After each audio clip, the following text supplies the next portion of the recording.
दिनै जोंनि बड'लेण्ड कालचारेल सेन्टारनि रुफाथि मायथाइ फोरबो फालिनाय सान आरो बेजोंनो खुंगा 13थि रामफलबि दख'र रंजालि बैसागु फोरबो फालिनायनिबो सान।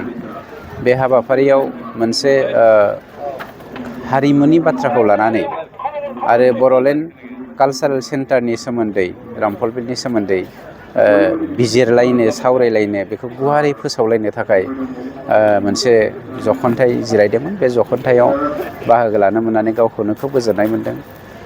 मिजिं खालामदों बे बैसागोआ जों गोबां दुखु खस्थ'नि गेजेरजों जोंनि गोबां आंगोफोरा दिनै जेलाव थानानै दङ। गोबां आंगोफोरा गावनि फिसाखौ खोमानांनानै बे रंजालु बैसागुनि समावबो जोङो दिनै बाहागो लानो हायाखै। गोबाङा हारि माहारिनि थाखाय माहारियारि बादखौ फोथांना लाखिनो थाखाय गाव गावनि जिउखौ बावबाय।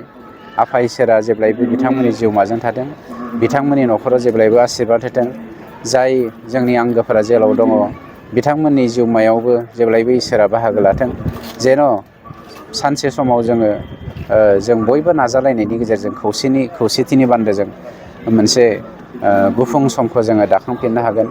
बेखौनो देग्लायनि बैसागोआ होथों होननानै आं अबंलावरिनो आर'ज गाबबाय।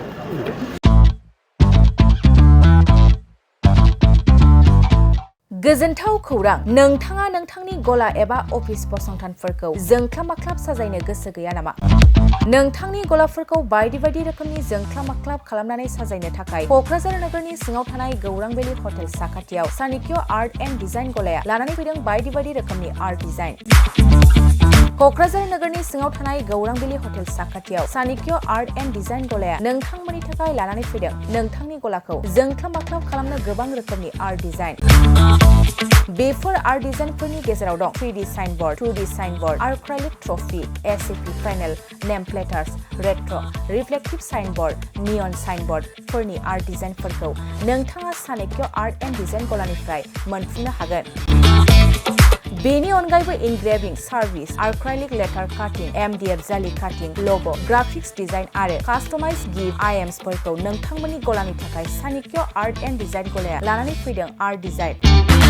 गोबां बाथ्रा मिथिनो थाखाय नोंथाङा नैबे 9706125636 6800981649 जानबुं नम्बरनि गेजेरजों खौरां लाहरनो हागोन।